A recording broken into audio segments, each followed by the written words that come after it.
Dear TET aspirants, 8వ తరగతి social స్టడీస్లోని మన న్యాయ వ్యవస్థను అర్థం చేసుకుందాం పాఠం నుంచి పరీక్షల్లో వచ్చే ముఖ్యమైన ఎంసీక్యూస్ను ఈ వీడియోలో ప్రాక్టీస్ చేద్దాం. ప్రతి ప్రశ్న కాన్సెప్ట్ ఆధారంగా ఉంటుంది. వీడియోను పూర్తిగా చూడండి. ఇంకా ఇలాంటి రోజువారీ ఎంసీక్యూస్ కోసం మిషన్ ఎంసీక్యూస్ ఛానల్ను సబ్స్క్రైబ్ చేసుకోండి. ఎఫ్ఐఆర్ యొక్క పూర్తి రూపం ఏమిటి? Right answer first information report. నేరానికి సంబంధించిన మొదటి సమాచారాన్ని పోలీసులు నమోదు చేసే పత్రాన్ని ఎఫ్ఐఆర్ అంటారు. ఎఫ్ఐఆర్ ప్రధానంగా ఎప్పుడు నమోదు చేయబడుతుంది? రైట్ ఆన్సర్ నేరానికి సంబంధించిన మొదటి సమాచారం అందినప్పుడు ఎఫ్ఐఆర్ నమోదు చేస్తారు. ఛార్జ్ షీట్ అంటే ఏమిటి? రైట్ ఆన్సర్ పోలీసు దర్యాప్తు అనంతరం కోర్టుకు సమర్పించే నివేదికను ఛార్జ్ షీట్ అంటారు. భారత రాజ్యాంగంలోని ఆర్టికల్ 21 దేనికి సంబంధించింది? రైట్ ఆన్సర్ జీవించే హక్కు మరియు వ్యక్తిగత స్వేచ్ఛ. రాజ్యాంగంలోని ఆర్టికల్ 21 ప్రధానంగా దేనికి సంబంధించింది? రైట్ ఆన్సర్ అరెస్ట్ చేయబడిన వ్యక్తి హక్కుల గురించి. రాజ్యాంగంలోని ఆర్టికల్ 39A దేనిని నిర్ధారిస్తుంది? రైట్ ఆన్సర్ ఉచిత న్యాయ సహాయం. నేరం జరిగిన తర్వాత దర్యాప్తు చేపట్టే ప్రధాన సంస్థ ఏది? రైట్ ఆన్సర్ పోలీసులు.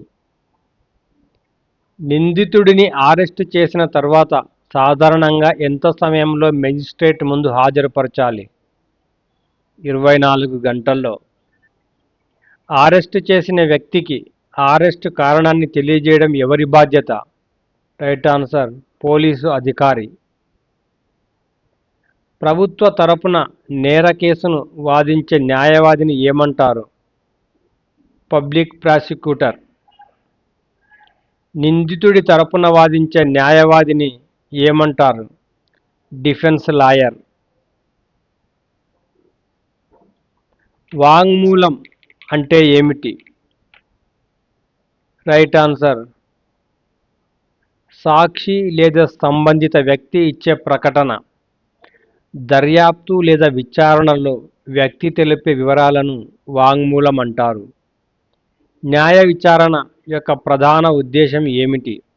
రైట్ ఆన్సర్ సాక్ష్యాలను పరిశీలించి నిజానిజాలను నిర్ధారించడం. క్రాస్ విచారణ క్రాస్ ఎగ్జామినేషన్ అంటే ఏమిటి?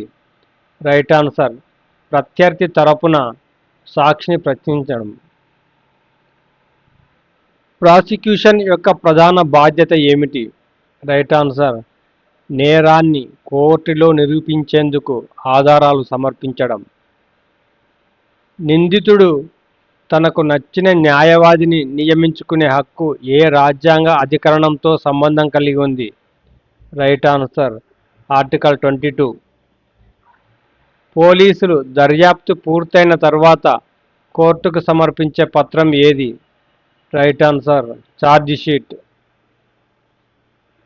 న్యాయ విచారణ ఫెయిర్ ట్రయల్ యొక్క ముఖ్య లక్షణం ఏమిటి? రెండు పక్షాలకు సమాన అవకాశాలు కల్పించడం. న్యాయమైన విచారణలో ప్రాసిక్యూషన్, డిఫెన్స్ రెండింటికి సమాన అవకాశాలు కల్పించాలి. ఎఫ్ఐఆర్ నమోదు చేసిన తర్వాత పోలీసుల మొదటి బాధ్యత ఏమిటి? రైట్ ఆన్సర్ దర్యాప్తు ప్రారంభించడం. నేరం జరిగిన ప్రదేశాన్ని పరిశీలించి ఆధారాలు సేకరించడం ఎవరి విధి? రైట్ ఆన్సర్ పోలీసులు. నిందితుడిపై ఆరోపణలు నిరూపించాల్సిన బాధ్యత ఎవరిది? Right answer prosecution. నిందితుడు నిర్దోషిత్వాన్ని సమర్థిస్తూ వాదించేది ఎవరు? Right answer defence lawyer. Cross విచారణ యొక్క ప్రధాన ఉద్దేశం ఏమిటి? Right answer. సాక్షి వాంగ్మూలం విశ్వసనీయతను పరీక్షించడం. సాక్షి చెప్పిన విషయాల నిజానిజాలను తెలుసుకోవడానికి క్రాస్ విచారణ నిర్వహిస్తారు. న్యాయస్థానం తీర్పు ఇవ్వడానికి ప్రధాన ఆధారం ఏది? సాక్ష్యాలు మరియు వాంగ్మూలాలు. వీటి ఆధారంగానే కోర్టు తీర్పు ఇస్తుంది. ఎఫ్ఐఆర్ నమోదు చేయడానికి బాధితుడు మాత్రమే ఫిర్యాదు చేయాలా? Right answer.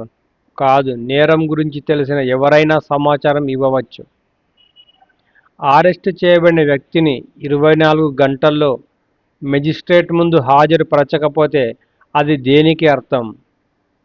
ఆర్టికల్ 22. ఆర్టికల్ 22 ప్రకారం అరెస్టు చేసిన వ్యక్తిని 24 గంటల్లో మెజిస్ట్రేట్ ముందు హాజరుపరచాలి. ఉచిత న్యాయ సహాయం ప్రధానంగా ఎవరికి ఉద్దేశించబడింది? ఆర్థికంగా బలహీనులకు. ఆర్టికల్ 30A ప్రకారం పేదలకు ఉచిత న్యాయం అందించాలి. దర్యాప్తు పూర్తయిన తర్వాత కోర్టుకు సమర్పించే అధికారిక నివేదికను ఏమంటారు? Charge sheet. న్యాయ విచారణలో న్యాయమూర్తి ప్రధాన బాధ్యత ఏమిటి? Right answer. చట్టం ప్రకారం నిష్పాక్షికంగా తీర్పు ఇవ్వడం. న్యాయమూర్తి రెండు పక్షాల వాదనలు సాక్ష్యాలను పరిశీలించి తీర్పు ఇస్తాడు. రాజ్యాంగంలోని ఆర్టికల్ 21 ప్రధానంగా ఏ సూత్రాన్ని బలపరుస్తుంది? Right answer. జీవించే హక్కు మరియు వ్యక్తిగత స్వేచ్ఛ. ఎఫ్ఐఆర్ కాపీని ఫిర్యాదుదారునికి ఇవ్వడం ఎలా ఉండాలి? Right answer. ఉచితంగా. న్యాయమైన విచారణలో రెండు పక్షాలకు సమాన అవకాశాలు కల్పించడం ఏ సూత్రాన్ని సూచిస్తుంది? Right answer. సమన్యాయం. నిందితుడు తనకు నచ్చిన న్యాయవాదిని సంప్రదించే హక్కు ఏ రాజ్యాంగ అధికరణంతో ముడిపడింది? ఆర్టికల్ 22. కింది వాటిలో ప్రాసిక్యూషన్ సంబంధించిన సరైన విధి ఏమిటి? Right answer. నేరాన్ని సాక్ష్యాలతో నిరూపించడం. డిఫెన్స్ లాయర్ ప్రధాన విధి ఏమిటి?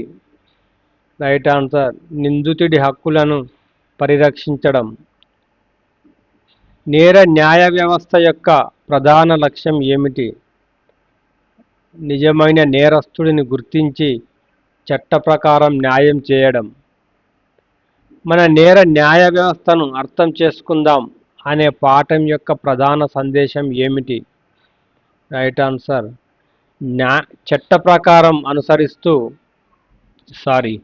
చట్ట ప్రక్రియను అనుసరిస్తూ నిందితుడి హక్కులను కాపాడి సాక్ష్యాల ఆధారంగా న్యాయం చేయడమే నేర న్యాయ వ్యవస్థ లక్ష్యం. నేర న్యాయ వ్యవస్థలో నిందితుడు దోషి అని నిరూపించాల్సిన బాధ్యత ఎవరిది? Right answer. ప్రాసిక్యూషన్ది. ఛార్జ్ షీట్ సమర్పించిన తర్వాత కేసు ప్రధానంగా ఏ దశలోకి ప్రవేశిస్తుంది? న్యాయ విచారణ. ఛార్జ్ షీట్ దాఖలైన తర్వాత కోర్టులో విచారణ ప్రారంభమవుతుంది. క్రింది వాటిలో న్యాయ విచారణకు సంబంధించి ఏది విరుద్ధమైనది? Right answer. సి. నిందితుడికి వాదించే అవకాశం ఇవ్వకపోవడం. యాక్చువల్గా న్యాయ విచారణ ఎలా జరుగుతుందంటే రెండు పక్షాల వాదనలు వింటారు, సాక్షులను పరిశీలిస్తారు, ఆ తర్వాత చట్ట ప్రకారం విచారణ జరుపుతారు. ఇది న్యాయ విచారణ ప్రాసెస్. ఇందులో కానిది ఏది అంటే నిందితుడికి వాదించే అవకాశం ఇవ్వకపోవడం. యాక్చువల్గా రెండు పక్షాల వాదనలు విన్నప్పుడు దాంట్లో ఒక పక్షం నిందితుడు ఉంటాడు. అరెస్టు సమయంలో పోలీసు అధికారి మొదట చేయవలసిన పని ఏమిటి? Right answer. అరెస్టుకు గల కారణాన్ని తెలియజేయడం. నిందితుడికి ఉచిత న్యాయ సాయం అందించే రాజ్యాంగ అధికరణం ఏది? Right answer. Article 39A. Cross విచారణ ప్రధానంగా ఎవరిని ప్రశ్నించే ప్రక్రియ? Right answer. ప్రత్యక్ష సాక్షిని. కింది వాటిలో వాంగ్మూలంకు సరైన నిర్వచనం ఏది? రైట్ ఆన్సర్ కేసుకు సంబంధించిన వ్యక్తి లేదా సాక్షి ఇచ్చిన ప్రకటన. న్యాయస్థానం తీర్పు ఇవ్వడానికి అత్యంత ప్రాముఖ్యంగా పరిగణించేది ఏది? రైట్ ఆన్సర్ చట్టం మరియు సాక్ష్యాలు. ఎఫ్ఐఆర్ నమోదు చేయకుండా దర్యాప్తు ప్రారంభించడం సాధారణంగా ఏ రకమైన నేరాల్లో సాధ్యం కాదు? రైట్ ఆన్సర్ కాగ్నిజబుల్ నేరాల్లో. నిందితుడు నిర్దోషి అనే భావన ఎప్పటి వరకు కొనసాగుతుంది? రైట్ ఆన్సర్ కోర్టు దోషిగా నిర్దేశించే వరకు. కోర్టు దోషిగా నిర్ధారించే వరకు ప్రతి నిందితుడు నిర్దోషిగానే పరిగణిస్తారు. ప్రాసిక్యూషన్ మరియు డిఫెన్స్ లాయర్ ఇద్దరు పాల్గొనే దశ ఏది? రైట్ ఆన్సర్ న్యాయ విచారణ. నేర న్యాయ వ్యవస్థలో పోలీసుల ప్రధాన బాధ్యత ఏది? రైట్ ఆన్సర్ నేరాన్ని దర్యాప్తు చేసి ఆధారాలు సేకరించడం. నిందితుడి హక్కులను కాపాడే రాజ్యాంగ అధికరణాల సరైన కలయిక ఏది? Right answer B 21, 22 and 39A. నేర న్యాయ వ్యవస్థలో సాక్షుల పాత్ర ఏమిటి? రైట్ ఆన్సర్ కేసుకు సంబంధించిన నిజాలను తెలియజేయడం. ఛార్జిషీట్ తయారు చేసేది ఎవరు? రైట్ ఆన్సర్ దర్యాప్తు చేసిన పోలీసులు. న్యాయ విచారణలో నిష్పాక్షిక ఎందుకు అవసరం? రైట్ ఆన్సర్ నిజమైన న్యాయం అందరికీ అందించడానికి. పబ్లిక్ ప్రాసిక్యూటర్ ఎవరిని ప్రాతినిధ్యం వహిస్తారు? రైట్ ఆన్సర్ ప్రభుత్వం, రాష్ట్రాన్ని. నేరం సమాజానికి వ్యతిరేకమని భావించి ప్రభుత్వం తరపున పబ్లిక్ ప్రాసిక్యూటర్ వాదిస్తాడు. క్రింది వాటిలో నిందితుడి చట్టబద్ధత హక్కు ఏది? రైట్ ఆన్సర్ న్యాయవాది సహాయం పొందడం. నేర న్యాయ వ్యవస్థలో తుది తీర్పు చెప్పే అధికారం ఎవరికి ఉంది? రైట్ ఆన్సర్ న్యాయస్థానం. అరెస్టు చేసిన వ్యక్తిని 24 గంటల్లో మెజిస్ట్రేట్ ముందు హాజరుపరచడం యొక్క ప్రధాన ఉద్దేశం ఏమిటి? రైట్ ఆన్సర్ అక్రమ నిర్బంధాన్ని నిరోధించడం. అక్రమ నిర్బంధం అంటేనే వ్యక్తిగత స్వేచ్ఛకు రక్షణ కల్పించకపోవడం. కాబట్టి వ్యక్తిగత స్వేచ్ఛను కాపాడేందుకు రాజ్యాంగం ఈ రక్షణను కల్పించింది. ఎఫ్ఐఆర్ నమోదు అనంతరం నేరస్థలాన్ని పరిశీలించి సాక్ష్యాలను సేకరించేది ఎవరు? పోలీసులు. న్యాయ విచారణలో సాక్షులను ప్రశ్నించే హక్కు ఎవరికి ఉంది? రైట్ ఆన్సర్ ప్రాసిక్యూషన్ మరియు డిఫెన్స్ లాయర్ ఇద్దరికీ. రాజ్యాంగంలోని ఆర్టికల్ 39A ప్రకారం ఉచిత న్యాయ సహాయం ఎందుకు అందించబడుతుంది? రైట్ ఆన్సర్ ఆర్థిక స్థితి కారణంగా ఎవ్వరూ న్యాయానికి దూరం కాకుండా ఉండేందుకు. కింది వాటిలో ప్రాసిక్యూషన్ విధి ఏమిటి? రైట్ ఆన్సర్ నేరాన్ని సాక్ష్యాలతో నిరూపించడం. డిఫెన్స్ లాయర్ యొక్క ప్రధాన బాధ్యత ఏమిటి? రైట్ ఆన్సర్ నిందితుడి హక్కులను పరిరక్షించడం. క్రాస్ విచారణ ద్వారా ప్రధానంగా ఏమి నిర్ధారిస్తారు? రైట్ ఆన్సర్ సాక్షి వాంగ్మూలం విశ్వసనీయతను. ఛార్జిషీట్లో ప్రధానంగా ఏమి ఉంటాయి? రైట్ ఆన్సర్ దర్యాప్తులో సేకరించిన ఆధారాలు, సాక్షుల వివరాలు. నేర న్యాయ వ్యవస్థలో సాక్ష్యాల ప్రాముఖ్యత ఏమిటి? రైట్ ఆన్సర్ నేరాన్ని నిరూపించడంలో కీలక పాత్ర పోషిస్తాయి. నిందితుడి న్యాయవాది సహాయం పొందే హక్కు ఏ రాజ్యాంగ అధికరణంతో ముడిపడి ఉంది? Right answer article 22. న్యాయ వ్యవస్థ విచారణలో న్యాయమూర్తి పాత్ర ఏమిటి? రైట్ ఆన్సర్ నిష్పాక్షికంగా చట్టం ప్రకారం తీర్పు ఇవ్వడం.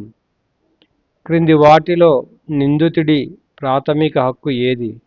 రైట్ ఆన్సర్ న్యాయమైన విచారణ పొందడం. నేర న్యాయ వ్యవస్థ యొక్క ప్రధాన ఉద్దేశం ఏమిటి? రైట్ ఆన్సర్ నిజమైన నేరస్తుడిని గుర్తించి చట్టం ప్రకారం న్యాయం చేయడం. న్యాయ వ్యవస్థలో నిందితుడిని దోషిగా ప్రకటించే ముందు ఏ అంశం అత్యంత ముఖ్యమైనది? రైట్ ఆన్సర్ సందేహాతీత సాక్ష్యాలు. ఈ వీడియో మీకు ఉపయోగకరంగా అనిపిస్తే సబ్స్క్రైబ్ చేసుకోండి. మళ్ళీ మరో ఆసక్తికరమైన ఎంసీక్యూస్ వీడియోలో కలుద్దాం. Thank you.